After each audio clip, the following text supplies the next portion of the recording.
Hello, everyone. My name is Bertram, and I am a compulsive under earner, under beer, in recovery.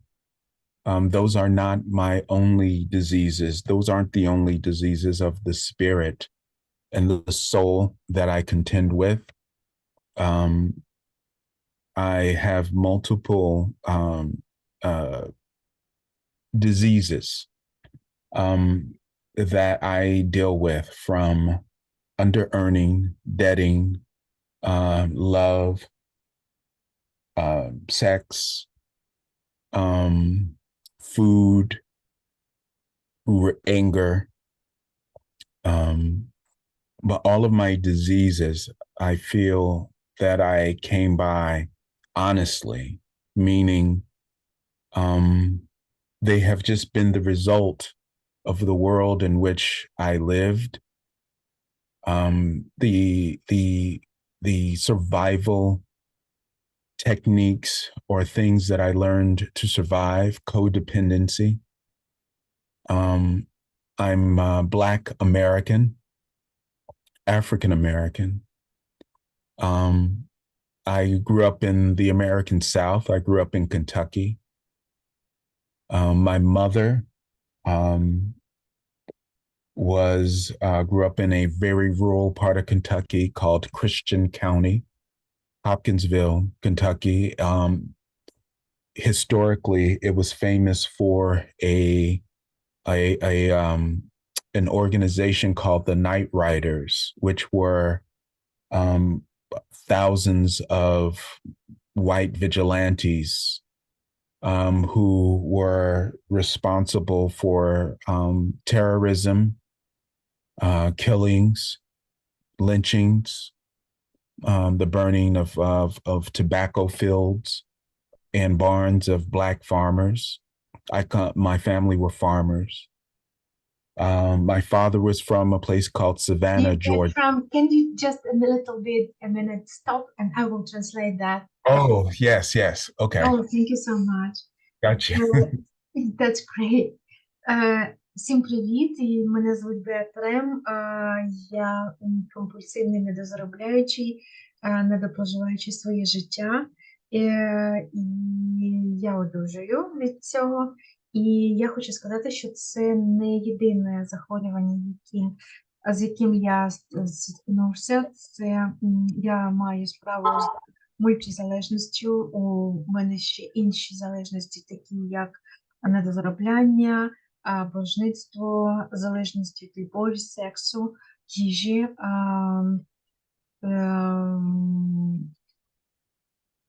також If you want відчуття. me to say it again, I can for you. If you want me to repeat something, I can Yeah, repeat it for you. thank you so much. Thank you so much for the kind assistance.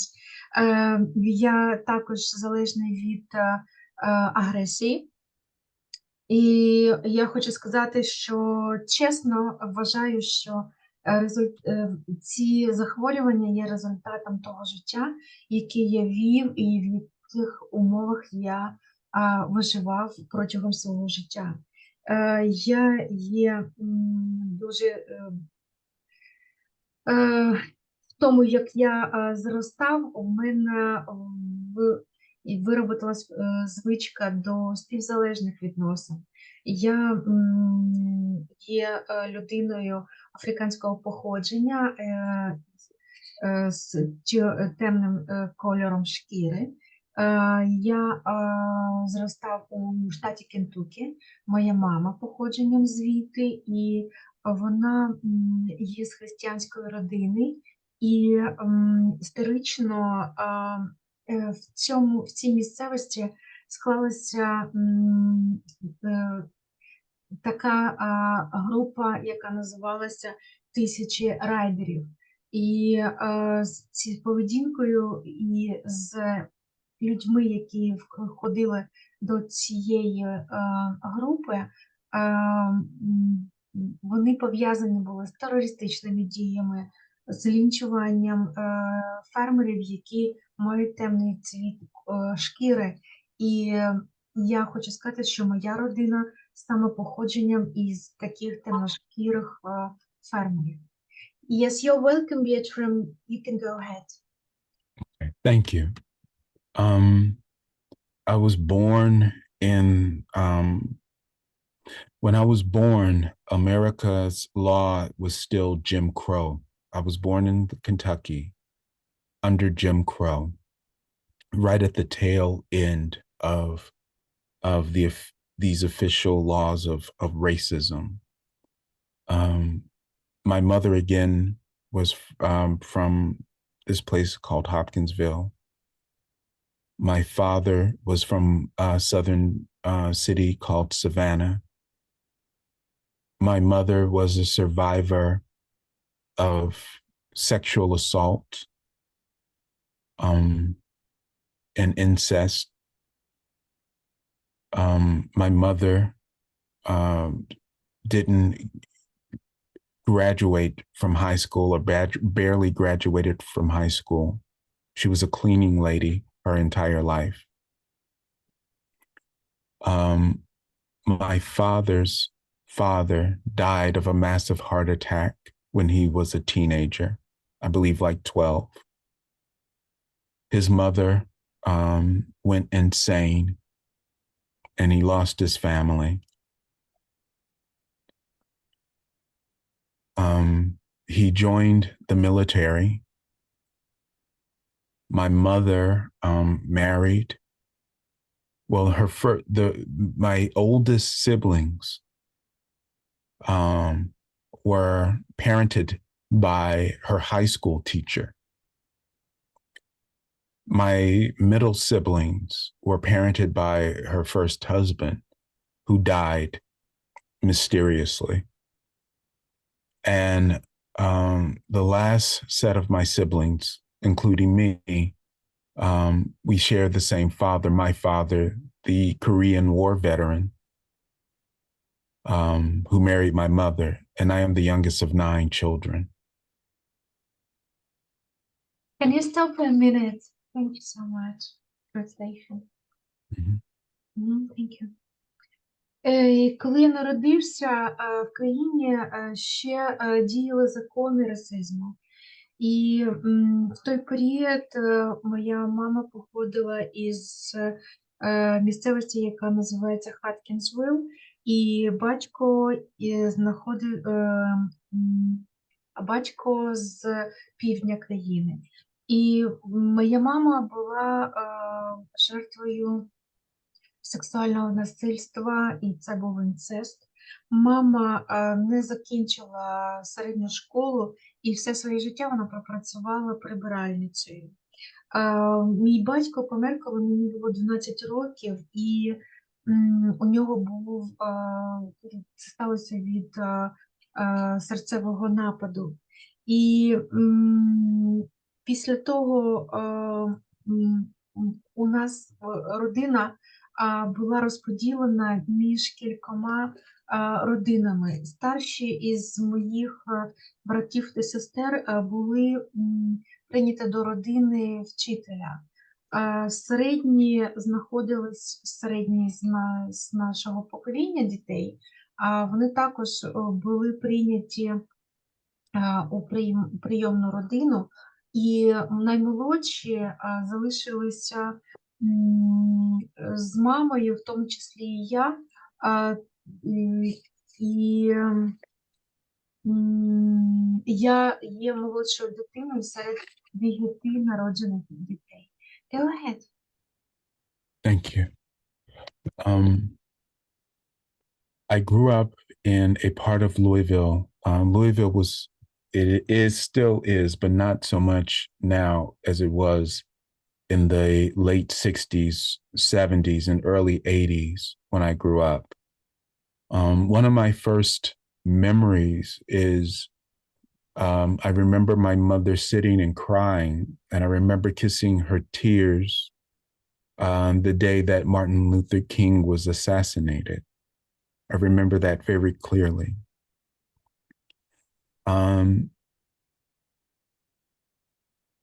We never had a lot of money because there were so many of us. My father was a factory worker, Again, and my mother was a cleaning lady. I'm the youngest of nine, but we had a nice house. I grew up going to church. Um, I grew up working a lot from a very young age, maybe from the age of 10, maybe even younger. Um, I would take a lawnmower and I would go door to door knocking on doors, and I would, cut people's grass for money. And back then, I would cut a lawn for maybe $4, $3, $4. If I cut a lawn for $6, that was a lot of money. Um, and yet, money was always an issue because there were so many of us. I learned how to earn money, and I was good at earning money. I had a paper route. I would, and I would oftentimes, and this is, but I'm 10, 11, 12. Um, I would, just the truth. I would call the newspaper and tell them that my stack had gotten stolen. So then they would drop me another stack. So then after I delivered the papers, I would take the stack the extra stack, and I would stand on the street corner and I would sell those to earn money. Um, Could we stop here for translation? okay. Mhm. Thank you. Я зростав в місцевості, яка називається Луївіл. І в 60-х, 70-х, 80-х роках ця місцевість була, відрізнялася дуже від тої, яка вона є зараз. Мої перші спогади про те, як я зростав, це я і бачу, як моя мама плаче. Вона плакала, тому що король був убитий. Ну, тобто їх в їх розуміння це людина, яка мала певний авторитет. У нас завжди не було багато грошей. Тато працював на заводі, а мама прибиральницею. І хоча у нас був красивий будинок, прибраний, акуратний, ми відвідували церкву, ми багато працювали, і я пригадую, що я почав працювати десь років з 10. Що я робив спочатку? Я ходив по будинках, я стукав у двері і просив гроші. Мені давали 3, 6, $10. І я хочу сказати, що іноді $6 це для нас була великий доход на день.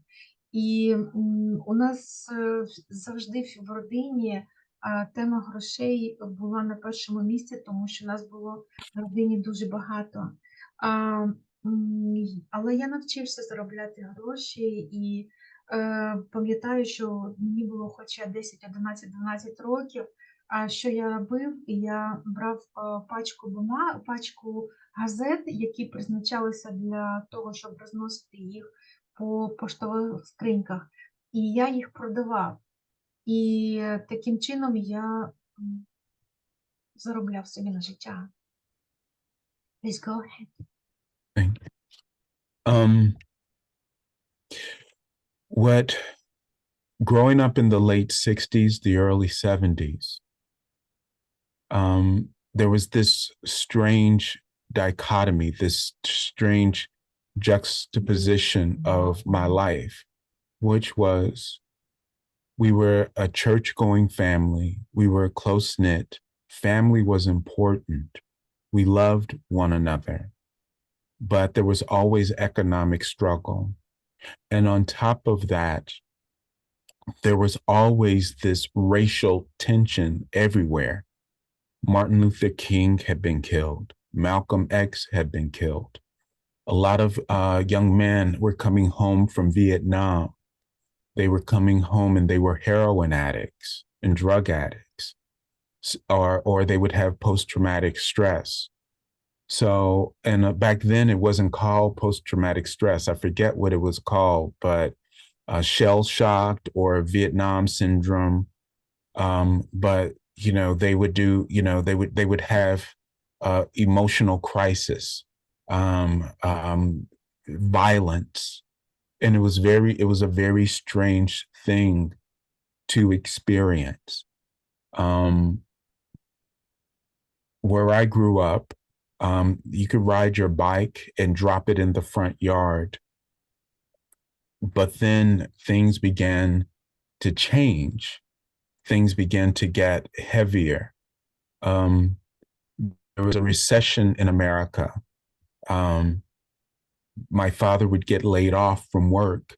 When my father got laid off from work, he took up not numbers running, but loan sharking, to make ends meet. Um, I just always remember my parents working very hard, and I remember always having this pressure and this need to take care of my mother.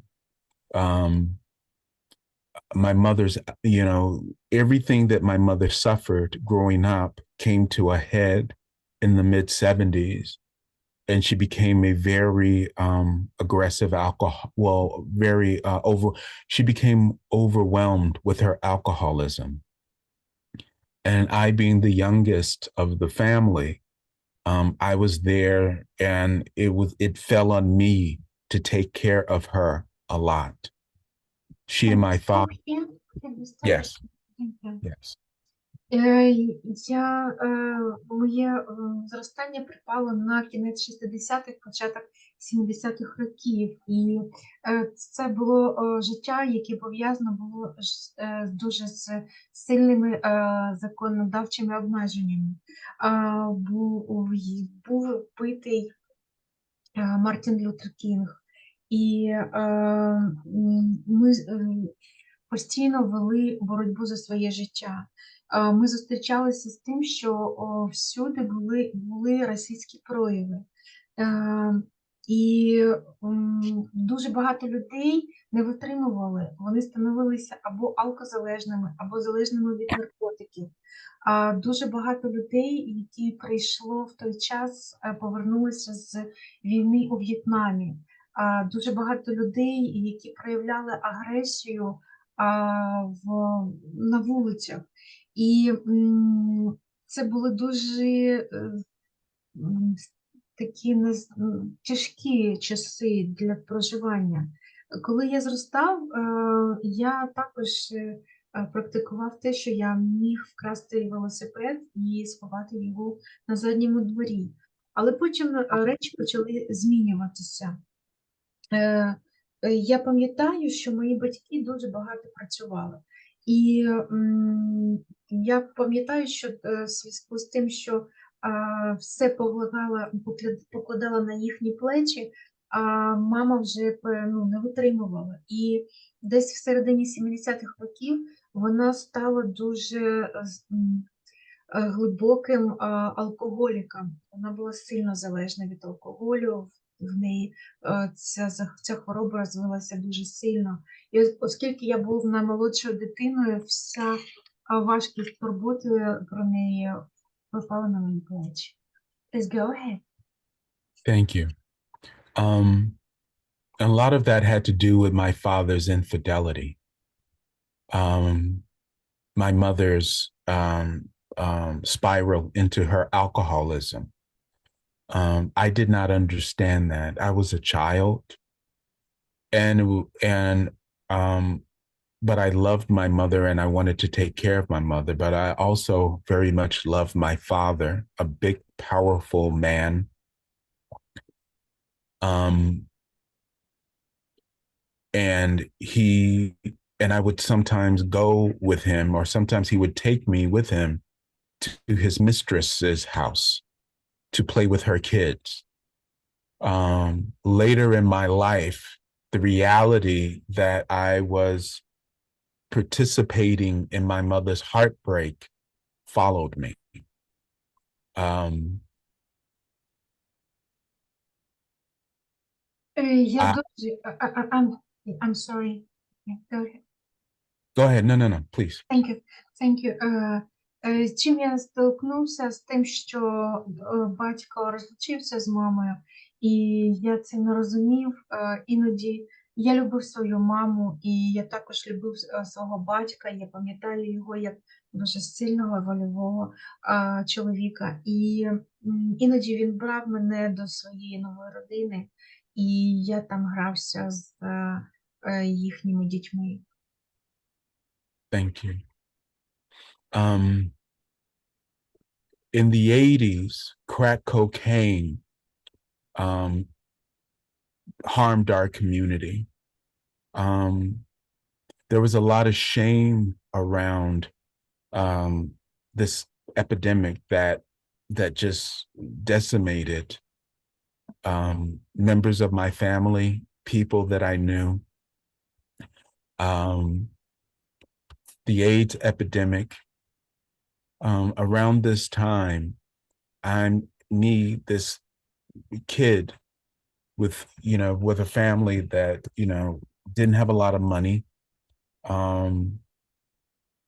There was no expectation really of me going to university, but through some circumstances, some kind people, a white woman named Nancy, a black woman named June, I found my way to university, and I went to university and I studied theater. In this entire time, I took on and felt the responsibility of helping my family, particularly my mother, saving my mother, helping my mother, and helping my father as well, who worked all the time. If he could work around the clock, he would. And so it was important to me to be successful and to make money. And you would think that I would have gone into business, but I was an artist. And so I studied theater. And through studying theater, I ended up going to Hollywood, and I became a television writer. And initially I was very, very, very successful at it. And we still Mhm. Thanks. В той час я зіткнувся з тим, що почалася в середині 80-х років справжня епідемія креку і кокаїну. Навколо людей дуже багато членів моєї родини і тих людей, які я знав, зазнали ту залежність. І почав дуже сильно розповсюджуватися СНІД. Багато страху, багато сорому супроводжувало це в той період з тим, що відбувалося. В моїй родині ніхто не сподівався, що я навіть можу попасти до університету, але таке чудо відбулося, і дві жінки, вони потурбувалися. Ненсі – це білошкіра жінка, і Джун – це жінка, яка з темношкірою. Вони потурбувалися про те, щоб я попав до університету і почав вивчати театральне іскусство.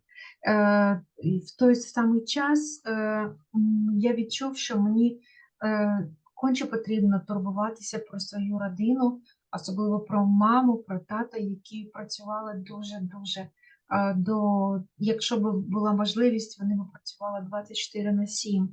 І мені дуже було важливо, щоб я став успішним для того, щоб все ж таки взяти на себе таку відповідальність і на цьому успіху заробляти кошти. Я, оскільки вивчав мистецтво, після того я поїхав у Голлівуд і став працювати на телебаченні як, як сценарист. І спочатку у мене все дуже вдало складалося. Go ahead, please. Thank you. Um, my entire life, there was always sort of this ping-ponging between being positive, smiling, being the exceptional Black person, being quote unquote an acceptable Negro, being the Black person that was the exception, especially when I was talking or presented with white people and around white people, and being the kind of Black person that was okay and able to navigate and negotiate Black spaces and Black community. As a young Black man, that meant that you always had to have this guard up, this ability, this look of strength, of invincibility, of aggressiveness. You know, the world I lived in was really strange, especially when I went to Hollywood. It was either, you know, very cold or very hot. It was either very sort of gritty and aggressive, or very rich and liberal. It was a strange thing. I mean, literally, you know, and I don't mean to name drop or anything, but it's as a writer, I'm hanging out, or I'm talking to, you know, people in hip hop and gangster rappers. I'm at the house of gangster rappers. I'm meeting you know, heavyweight fighters who at that time were undefeated and known for being just, and then I'm at dinners with rich white people that are asking me about the Black community all the time. And Can we I'm start? having, yes. Thank you. Thank you so much. І у мене зростала біль між тими світами і між тими ролями, які я мав виконувати в той період. З одного боку, мені потрібно було грати роль позитивного, посміхаючогося чорношкірого молодого чоловіка, і в той же час мені потрібно було проявляти певну агресивність у зовнішності. І з чим я зіткнувся, це в тому, що в Голлівуді я, наприклад, побачив той холод, з яким люди один до одного ставляться. І в той же час я бачив людей, які були дуже успішні, дуже багаті, і вони мали ліберальні погляди. І як сценарист, і як людина, яка мала професію письменника, у мене були такі досить странні відносини. Я міг розмовляти з чорношкірими гангстерами, які промишляли тим, що вони займалися кримінальними справами. І в той же період я спілкувався з людьми, які мають білий колір шкіри, і розмовляють які питають: розкажи, будь ласка, які ж чорношкірі люди. І у мене було постійне странне відчуття від таких комунікацій і від того, як я мав себе презентувати в світі. Go ahead, please. 10 minutes left. Thank you. So,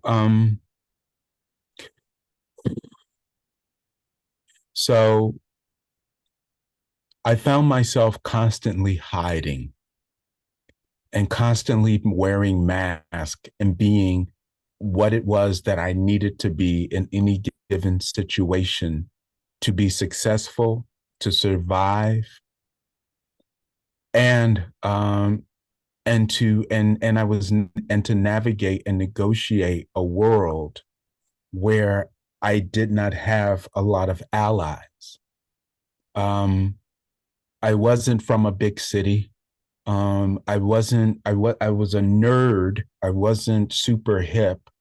And it's kind of weird um, to navigate and negotiate that. However, I was successful and I made money, but I was working very hard. I got married. I had a girlfriend. She got pregnant. I committed to our relationship. Um, but I was a serial cheater, just like my father. Um, I but I was a serial cheater like my father, but I provided. I, bought houses, I bought cars, I took care of my children, but I never stopped working and I was working all the time. I was surrounded by people telling me, constantly asking me things about race and racism, constantly telling me to ignore race and racism, constantly telling me to be more Black, constantly attempting to be the person that I was. And if I was the person that I was, the intelligent, articulate person that I was, then that would make me a target. So there was never, ever a way or a place to be easy. I never took breaks. I never took vacations. I just worked and wrote. I would sit and write so much that my ass would get numb and my legs would swell. Can we stop? Mm-hmm. That's great. Thank you. І я постійно знаходився в стані, що мені приходилось ховатися і виживати, і носити маску. І таке відчуття, що мені потрібно було постійно посміхатися і виживати. І в той же час виживати таким чином, щоб мати постійно вести переговори з світом, в якому у мене не було людей, які були б на моєму боці. І в той же час я був успішним, я дуже багато працював, і в той же час я відчував, що я постійно обманюю. І я одружився, моя подруга була вагітна, а я відчував, що я все одно такий, як мій батько. І я купував машини, я турбувався про своїх дітей, але я постійно працював і постійно одночасно я розмовляла з людьми, які мені казали, будь ласка, будь більш темношкірою людиною. Не намагайся потрапити в той світ, в якому ти не є таким, яким ти можеш, який ти є насправді. І це було нелегко, тому що в той же час я працював настільки багато, що я не брав жодних відпусток, я не брав вихідних, я постійно писав і працював. Please go ahead. Thank you. Because of my behaviors, my overworking, I created a lot of resentment and a lot of I destroyed my marriage. I destroyed my marriage. I traumatized my children by destroying any stability of home that they felt. But all I knew was that I just had to keep working. Um, but in working, I was never, I never really dealt with myself. I smoked a lot of weed. Um, I had a lot of affairs. I ate. I just, and at one point, I just couldn't take it anymore. Um, I couldn't work. I would sit in front of work and I just couldn't do it. I couldn't show up for jobs. I would have panic attacks, depression, um, and ultimately, you know, I set fire to my career, and my career went up in ashes. Um, the monies that I had made, I lost. The home, I lost. Um, I had a mental breakdown. I was suicidal. Um, there was a period where I really should have been committed to a hospital, but I was not. My ex was as codependent as I was. She had her own traumas, and that led us to holding on to one another a lot longer than we should have. Um, and about 5 years ago, um, after my Hollywood career went up in flames, my first salvation job, I had a teaching job at a university, and the university closed down. And as after the university closed down, I had um, a mental breakdown. I had a very serious mental breakdown. I was, mhm, 4 minutes left. okay. М, м, Після того у мене стали вирабатуватися оці звички. Появився resentment. М, роз, роз, е, я зруйнував свій брак, я травматував своїх дітей, у них не було стабільності і стабільного відчуття дому. І я продовжував працювати, і я почав переїдати. Я дійшов до такого стану, що я просто перестав і не міг працювати. Я сидів перед завданням, яке я мав виконати, і я просто не міг до нього доторкнутися. У мене почалися панічні атаки і депресія. І на цьому почала рушитися моя кар'єра. Я втрачав гроші, я втратив будинок, у мене був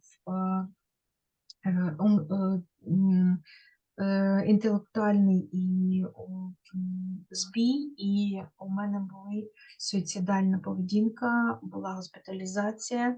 І я знаю, що я також травматував свою ментально свою дружину, екс-дружину. І оскільки ми з нею зійшлися, то ми мали справу з тим, що ми з нею обидва співзалежні. І після того, як завершилася моя кар'єра в Голлівуді, я пішов на викладацьку діяльність в університет, після чого його протягом 5 років і його закрили. І от саме після того у мене був суттєвий ментальний зрив. Go ahead. 1 minute. Thank you. So about 5 years ago, a family member who's in recovery suggested that I join UA. And the only reason why I joined was because I was convinced that sooner or later, more sooner than later, I would take my own life. And I said to myself, well, when I take my life, I will be, at least I'll be able to say that I tried everything. And so I joined UA, and that was when one of the things they said was, you have to have a relationship with God. You have to have a higher power. And so was born and raised Baptist, but I had lost my faith a long time ago. And I called myself agnostic, but I pretty much was an atheist. Um, but but I was able to create or find a new relationship with the higher power. And my highest power is energy, courage, action, compassion, truth, wisdom. And that was essential to me in my recovery.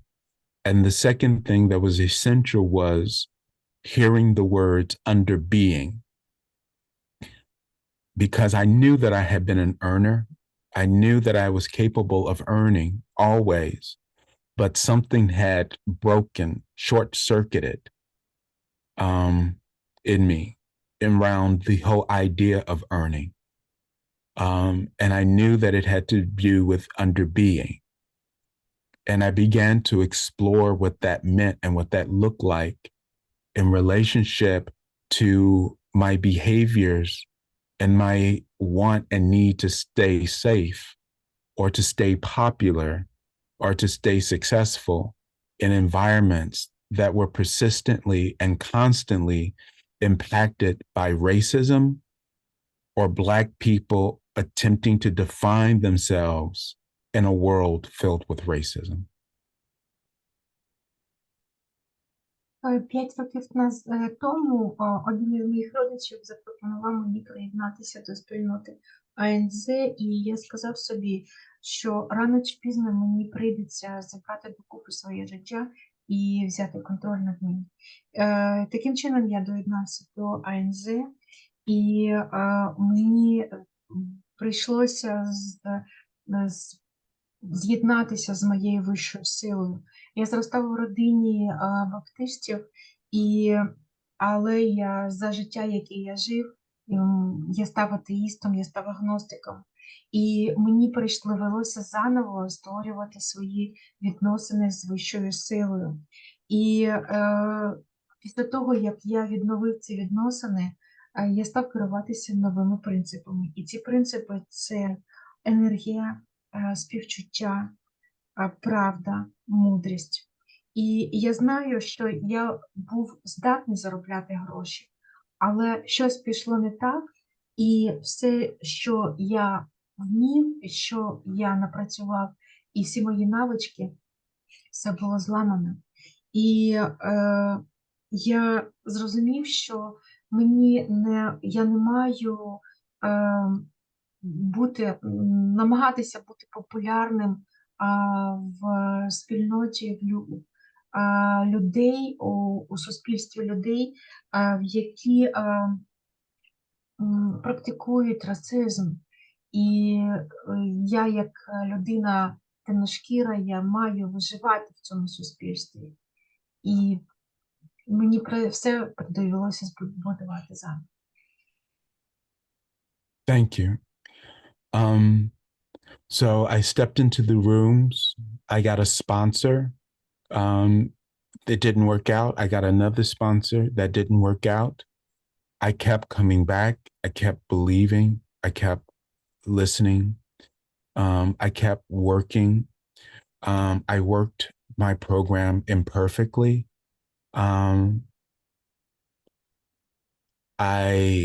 I had another emotional breakdown when George Floyd was killed, and I started getting a lot of calls from white people, white friends from various times in my life. All of a sudden, I hadn't heard from them in years, and then all of a sudden it's all of these calls because I guess I remind them of George Floyd. I'm walking down a street in Los Angeles in the middle of a riot, and there's police cars on fire and just madness. People are tagging synagogues. I had another breakdown. However, what I did have at this time was I had recovery. I had fellows in program. I had my highest power, energy, courage, action, compassion, truth, wisdom. And I had a real desire to live. And I had a belief and a hope that one day I would be able to take care of myself in a way that I hadn't been able to take care of myself since maybe 2010.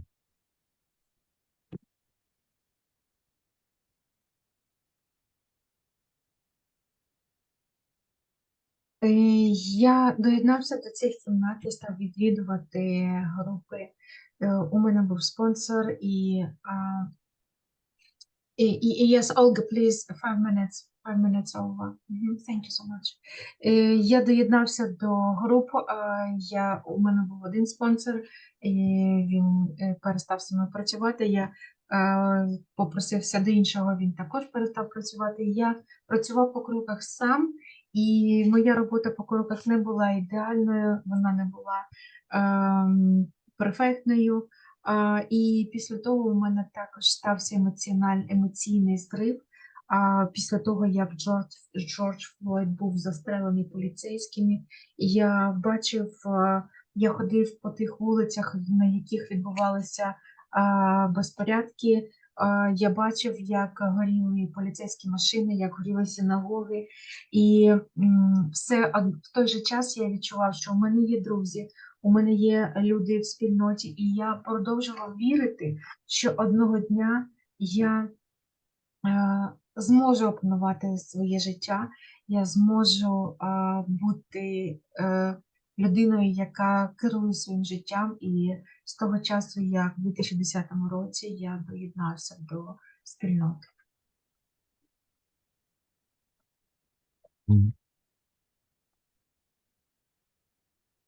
Yeah. I think that one of the things that I have learned in recovery was that my safety is not dependent on a higher power that's another human being, not my mother, not my community, not the way that I look to Hollywood, not the way that I look to my family. My life is dependent upon my relationship with my highest power, my God, and how my God manifests for me, and that I am enough. I get to offer myself compassion for my past mistakes, for living out of fear, out of a sense of lack, out of a sense of not being enough, out of a sense of trying to show the world or trying to prove the world that I was the right kind of Black person.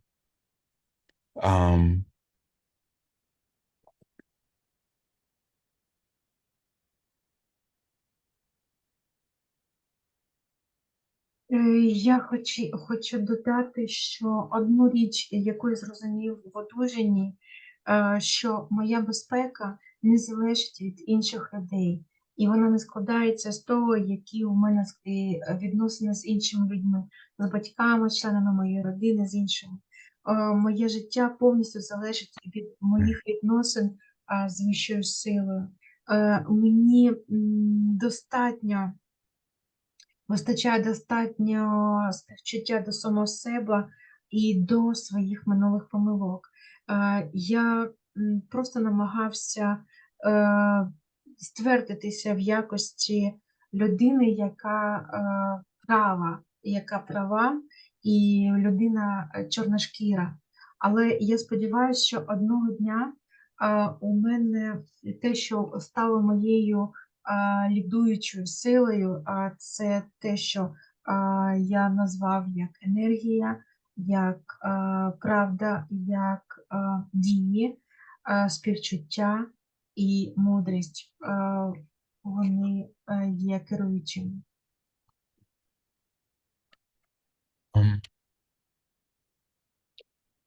Today, I'm no longer, today I'm rebuilding my life. Today I'm in recovery. I'm working step 4 actively in this program. I'm working step 1, 2, 1 in my relationship programs, 2 of which I am in. I am working step 1 in my dating program. I'm working, I'm earning. I'm not solvent yet, but I have hope and trust that I will be.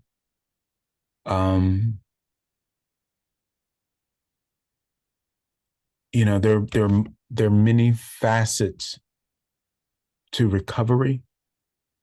I can only share a little bit, and I hope that what I've shared is of value. Question: how much time do I have left, please? Olga? That's time. Okay. Time.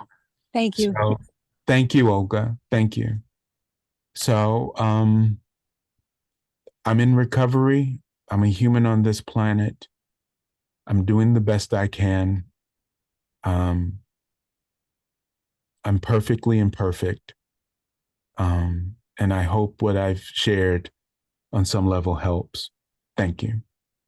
Thank you for letting me share.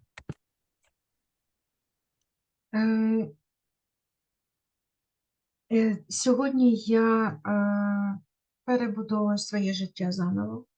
Я на 4-му кроці в АНЗ, я працюю в програмі, яка стосується стосунків і яка стосується боржництва, я там на 1-му кроці. І я вважаю, що я не твереза на сьогодні в цих програмах, але я сподіваюся, що я буду. Я стикнувся з багатьма викликами в одужанні, але я сподіваюся, і все, що я можу сказати, що я істота, я людська істота на цій планеті, і я не перфектний. І я дуже дякую, що ви надали сьогодні можливість мені висловитися і поділитися досвідом. Дякую. Thank you so much. God bless you. Thank you. Now we are open to Q&A session, and I think that we have 15 minutes. Thank you so much for your qualification, and thank you for the honor to hear your experience. So I see, yes, I see the feedbacks from our fellows, and I see the hands from our Ukraine fellow. Lena, you're welcome. Леночка, будь ласка. Добрый вечер, я Алина, недозарабатывающая и выздоравливаю от этого. Спикерская супер, очень сейчас відчуваю співчуття, і ще в мене дуже велика ідентифікація, бо в мене теж мати піячила і дуже, тобто ця біль мені теж знайома. Дуже мені понравились слова. Моя безпека не залежить від людей. Це так потужно звучало. І в мене питання. Як, на думку спікера, на його слова, як він це ощущає, як він це може пояснити, що для нього означає «керую своїм життям». Дякую. I am Lena. I'm in recovery. If you are Ukraine, your qualification was too much deep in my soul. And I feel so much compassion to you because my mom is an alcoholic as well. And I feel so much identification with the story you said. So so many words reflected in my heart, especially as you said, my safety does not depend on other people. It is so powerful. Thank you so much. So the question is, how do you understand to control life?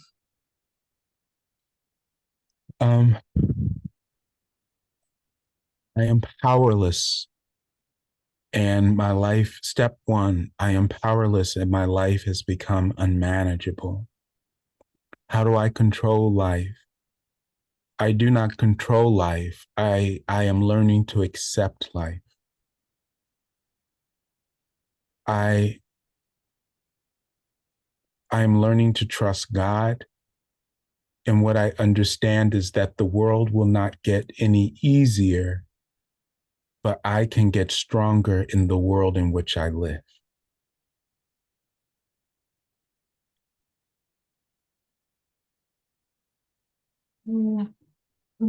Я безсилий контролювати своє життя і керувати їм.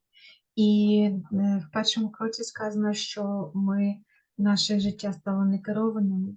Я не намагаюсь керувати своїм життям, я намагаюсь приймати своє життя. І я намагаюсь вчитися довіряти Богові. І я зрозумів, що життя не буде легшим, але я можу навчитись, як їм керувати, як їм управляти. One of the things that I saw a lot of was the ideal of self-will. In my community, especially among Black men, self-will is very, very dominant. You're never ever supposed to let anything break you. You're always supposed to grind. You're always supposed to make money. And where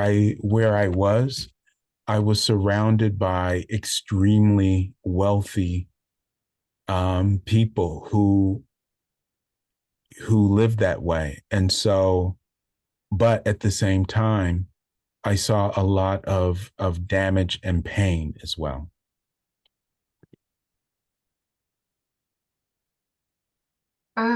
В моєму оточенні превалювала думка про те, що у мене є своя воля. І особливо у темношкірих чоловіків це дуже вітається. Ти маєш заробляти кошти, і ти маєш керуватися своєю волею. Я був оточений такими людьми, які саме таким чином діяли, і вони були дуже заможні. І в той же час я бачив і від тої поведінки і багато болю, і багато страждань, і багато того, що це розрушало інших.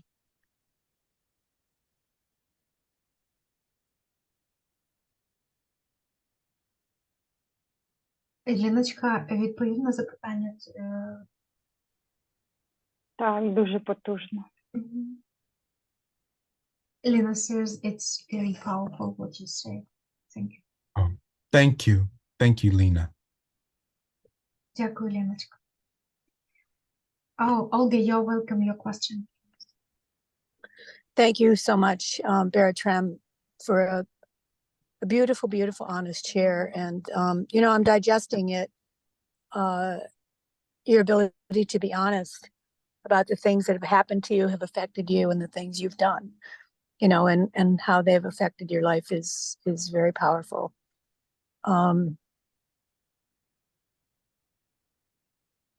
Yeah, you know, I don't quite have a question yet, but I just wanted to say that. I'm thinking, I'm digesting. Thank you so much.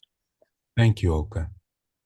Ольга сказала, що мені дуже важливо було і дуже потужно почути те, з чим поділився сьогодні Бертрам. Незважаючи на те, які труднощі і з чим зіткнувся він в своєму житті, він знайшов можливість прийти поділитися з нами, і для неї те, що вона почула, було дуже потужним. Вона дуже вдячна Бертрам.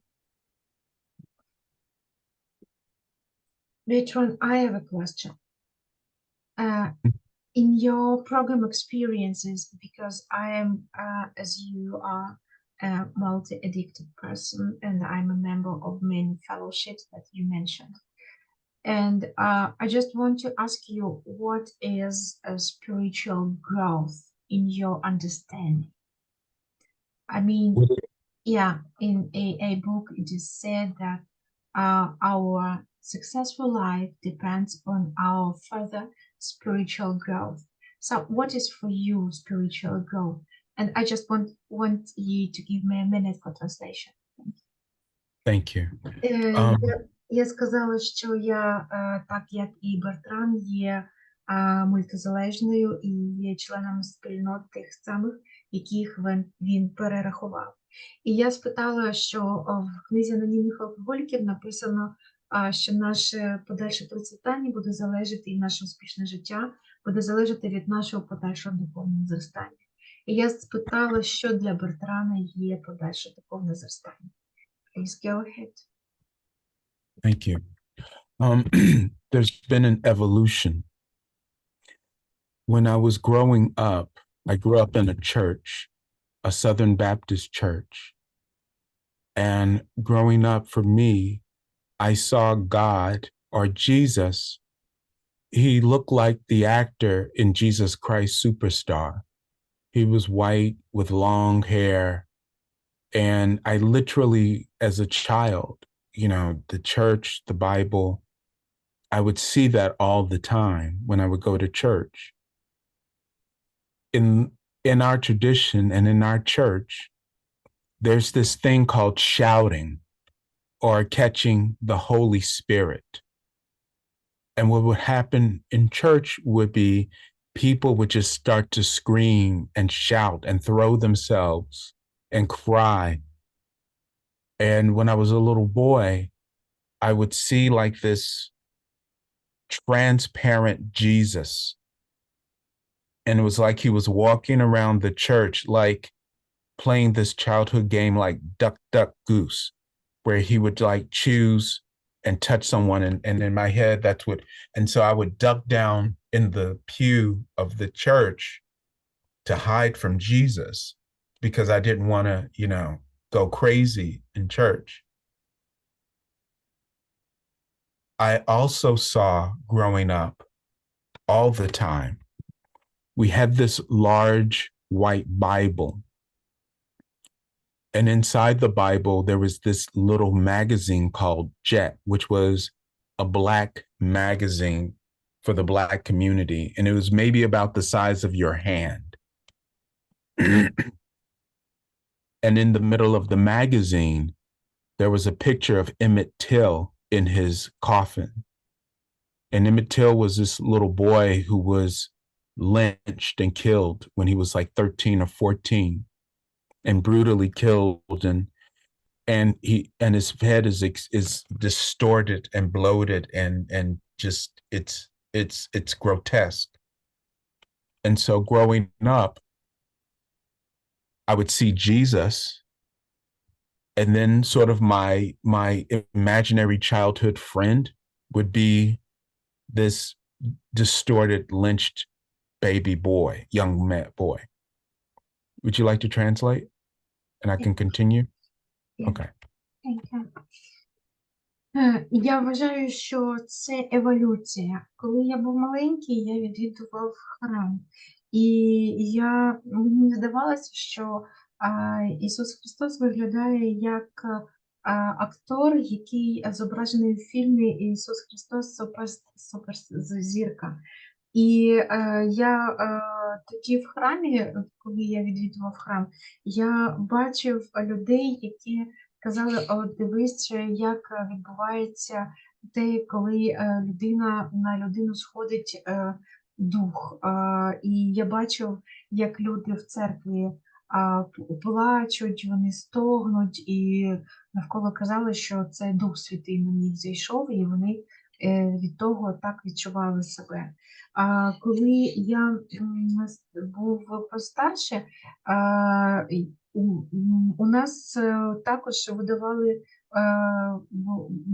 публікували такий невеличкий журнал розміром з долоню. І на цій долоні, в цьому журналі було опубліковано фото хлопчика, якого вбили, коли йому було 13 або 14 років. І це як така гротескна історія. Я в кількох іпостасях бачив зображення Ісуса. Go ahead. Thank you. And so because so much of there was so much fear connected with God for me that I lost that connection. And when I got back into recovery and they said you have to have a higher power, and people said it doesn't matter what it is, it could be an inanimate object, you just have to, and I said, you know, I just knew that wouldn't work for me. And so the first thing that just came to me was, well, what is God? Because I do believe in the universe. And the first thing that came to my head was energy. God is energy. God doesn't have a face. God doesn't have a gender. God does not have race. If God created everything that there is, from a fly to a lobster to a planet to dirt, if God created everything, then everything is God, and God is energy. And then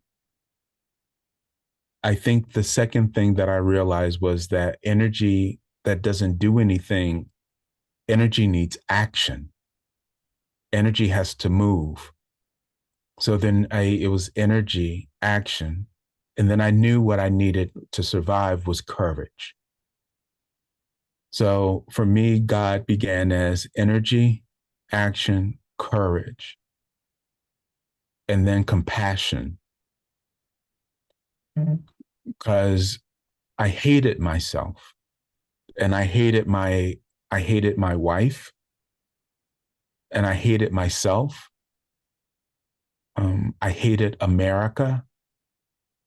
I hated, and I knew that I couldn't recover with hatred, and that the opposite of hatred was compassion to me.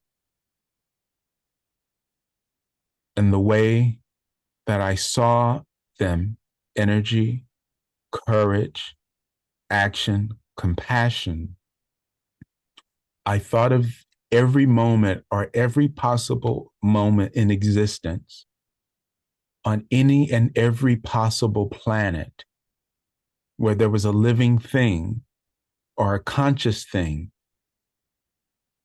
that had a moment of compassion, a moment of truth, a moment of wisdom. And I thought about their mind or their brain firing at that moment, and that energy, all of that energy.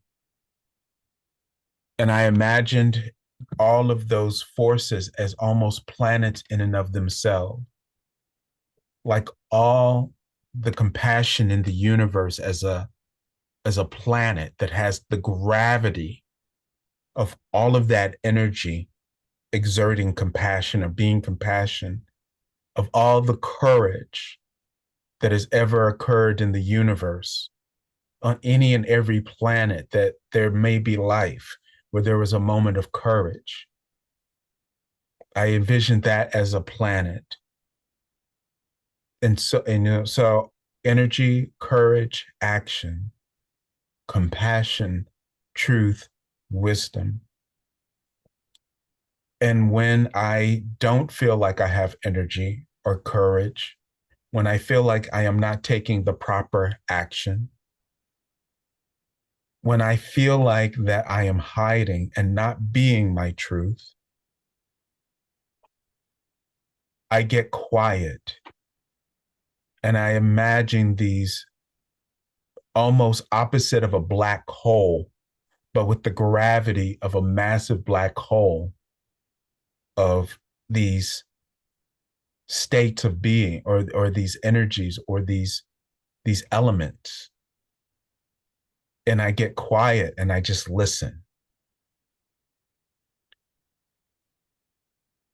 And I attempt to be, if I'm naked, in front of them, if I'm emotionally and spiritually naked in front of that, I feel in connection and in relationship with God.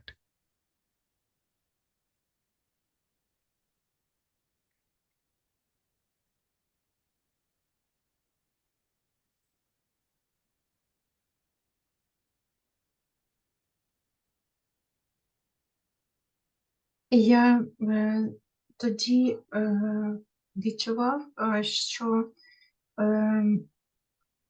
у мене було дуже багато страху, і багато страху, який пов'язаний з тим, що я втратив контакт з Богом. І я єдине, що це не працювало для мене, ці образи, які я бачив у храмах, я бачив у книжках, і я просто почав уявляти, що це Всесвіт. І Всесвіт – це Бог, це енергія, яка не має ані обличчя, ані полу, ані будь-яких ознак людини, але вона складається з енергії, і енергія, вона має рухатися, то вона вимагає дію, а дія вимагає рух. І таким чином я зрозумів, що послідовність, якою виглядає Бог, це енергія, яка йде через правду, через мудрість, через співчуття, а через дію до співчуття. І у мене було дуже багато ненависті. Я ненавидів себе, я ненавидів свою дружину, я ненавидів Америку, але я бачив, що я не можу одужувати з ненавистю. І я побачив, що енергія – це поток мужності. І після того цей поток перетворюється у співчуття. І я бачу живу істоту, яка є наповнена свідомістю. І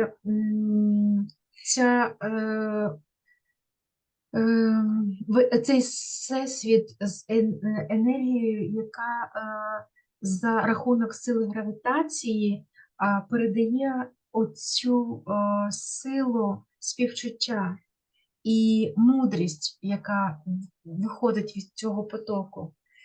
Коли, наприклад, я відчуваю, що я не правий, я бачу, що я починаю ховатися, я затихаю, і я намагаюсь уявити себе, що я духовно оголений перед цією, для мене, у моєму уявленні, це як велика діра з потоком енергії, із якої виходить ця енергія.